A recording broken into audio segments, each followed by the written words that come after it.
When I was in high school, my friends and I had a peculiar pastime. Like any teenage delinquent, we liked to cause trouble. We weren't vandals, we didn't deal drugs, and we certainly didn't bully kids in school. No, we liked to scare the living shit out of new parents by hacking their baby monitors. We were insufferable little punks, who thought we were too good to get caught, and that our little acts of mischief would go unpunished. One night, however, I learned my lesson, and realized that I wasn't quite as bulletproof as my tremendous adolescent ego made me out to be. Liam, Henry and I went to the same school, shared many of the same classes, and hung out almost every evening after class. We watched prank shows, played video games, talked about who had the nicest track in school. One evening, we were trading scary stories at the park.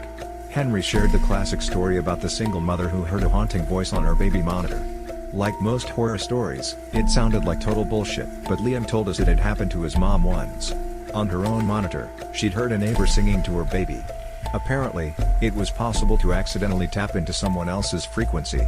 In an instant a light bulb turned on in each of our heads. When you're close enough to someone, you don't need words to know what that person is thinking, and we could all tell we were thinking the exact same thing. We were going to buy a baby monitor and screw with people. Pardon the pun, but hacking a baby monitor is child's play. All you need to do is find a device on the same frequency as yours. I purchased a high-end monitor with a frequency dial so we could prank as many targets as possible. The following night, we took to our bikes, roamed the neighborhood, and found our first victim. We could see the nursery from the suburban home's second-floor window. Liam grabbed the baby monitor and began tuning it to different frequencies until we heard breathing. I remember feeling excited as our plan finally came to fruition. Liam pressed the button and began exhaling heavily into the receiver. "Your little girl was delicious," he murmured, using a demonic voice. The light in the master bedroom turned on almost immediately, and we heard a shrill scream. Laughing our asses off, we quickly rode off down the street so we wouldn't get caught. We repeated the prank several times over the course of the following weeks, each taking turns talking through the monitor. Not wanting anyone to find out our little game, we chose different houses every time. People's reactions were priceless. Some mothers would reply in a panic, others seemed to know it was a prank and told us to shut up, and one poor woman even started sobbing uncontrollably, begging us not to hurt her baby. I feel bad about that last one now that I'm older, but it was hilarious to me back then. My friends and I mimicked her desperate high-pitched cries for mercy for weeks afterwards. Yeah, we were jerks. Karma's a bitch, and I got what was coming to me one night. Liam and Henry were busy studying for their midterms, so I went out on my own. By then, we'd gotten pretty much everyone in the surrounding area, so I decided to venture off across town and into unfamiliar territory. Finding a target wasn't difficult, you just had to look for cars with baby seats, houses with overly colorful cartoon-themed curtains, or toys left in the yard. I came across a house that fit all three criteria, and parked my bike out of view. Playing with the tuner, I eventually found the right frequency. I could hear the sound of a baby snoring very lightly. A devious little smirk pushed its way onto my lips, and my heart began pounding with excitement. It was my time to shine. "I am watching," I whispered into the monitor, using the creepiest voice I could muster. The house remained dark and lifeless. I figured the homeowners hadn't heard me. "I stand over your bed, watching, waiting. I will get you," I said, louder this time. Nothing. Just the sounds of crickets chirping, and the occasional dull roar of a car driving down the street.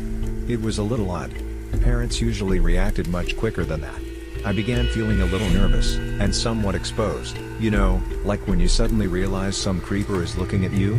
It was getting late, and I had a long bike ride home. Just as I was about to give up and leave, I heard a strange, moist gurgling sound coming from the monitor. The quiet, rhythmic snores ceased, and I assumed the baby had woken up and was about to start crying. Instead, a man spoke to me. "You're the one being watched now, William," he said softly. My stomach pirouetted at his words. How did he know my name? I felt sick. Something was very wrong, and I could feel it in my bones. I glanced up at the nursery window, and saw a silhouette standing there watching me. Had he been there the whole time? The air was thick and difficult to inhale, though perhaps fear was making it hard to breathe. My body quivered uncontrollably, as a sense of dread poured into every inch of me. I climbed on my bike, pedaling desperately to get away. Part of me thought I was overreacting, but the overwhelming need to flee overpowered my rational mind. "You can't run, I know where you live, Miles," continued the man, even as I turned the corner. I flew down the street, not stopping until I reached a busy boulevard. Surrounded by cars and a few late-night joggers, I felt safe. Your hoodie will run red with your blood, boy, whispered the man.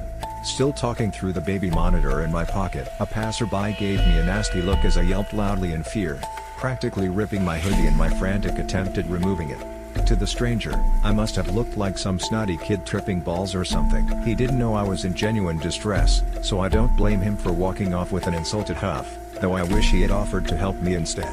After stuffing the hoodie into my backpack, I noticed my name written on the back. It was my fucking school jacket. No wonder that bastard knew my name. It then occurred to me that baby monitors were fairly short-ranged, so I was obviously being followed. I nervously glanced around to try and identify my stalker. Was it the empty-looking van down the street? That guy walking his dog? The car that had just driven by? Either way, the last thing I wanted was to hear that voice again. So I turned off the device, and started pedaling towards my home. Fear had heightened my senses, and I began to notice every motion of the trees in the breeze, every crackle of twigs under my wheels, and every car that zipped past me. I flinched whenever anyone came near, paranoid that whoever had spoken to me through the baby monitor was going to catch up. Fortunately, I made it home without incident. I parked the bike in my garage and crawled up the stairs to my bedroom. In one careless motion, I tossed my backpack and the baby monitor in the corner of my room, and dove under my sheets like an Olympic swimmer. It doesn't matter how old you are, nothing feels safer than being under your blanket. I closed my eyes, hoping I'd be able to calm down enough to catch a few hours of rest before class, but then I heard static coming from the monitor across the room, the monitor that was supposed to be off. "Sweet dreams, Miles," said the voice that still haunts my nightmares. Needless to say, I didn't sleep a wink that night. I was too frightened to get out of bed until sunrise. When I got up, my first order of business was to remove the battery from the monitor and throw it in the trash. I didn't want anything to do with it anymore. I came up with an excuse to give my buddies so they wouldn't think I was a huge pussy. With massive bags under my eyes, I got dressed, had breakfast, and went to school. It wasn't until a few days later that I saw the house on the news. In an interview, a police officer explained that the small family who had been living in the house had been found in their beds, necks slit open. I had been outside when it happened. The killer had heard me on the baby monitor and decided to fuck with me. It was definitely a wake-up call, and I thanked my lucky stars that I hadn't gotten the shit murdered out of me. I was too busy feeling thankful that I survived to feel bad about the family that hadn't. Empathy, like wisdom, comes with age. Now that I'm an adult with a wife and daughter, I truly understand the consequences of my actions and the severity of the situation I put myself in as a tremendously stupid teenage boy. That dreadful night, I thought I reached the epitome of fear, but it was just the tip of the iceberg. As a father, I now know that fear thrives and multiplies when there's something more precious than your own life at stake. I can't say for sure whether the killer found me again after all these years, or whether a new breed of idiots had the same idea as my friends and I, but I can tell you that I now understand what true terror is. Last night, I heard something on our baby monitor that sent chills into my very soul, shackling me with a paralyzing fear that I doubt will ever leave me. I'm still watching.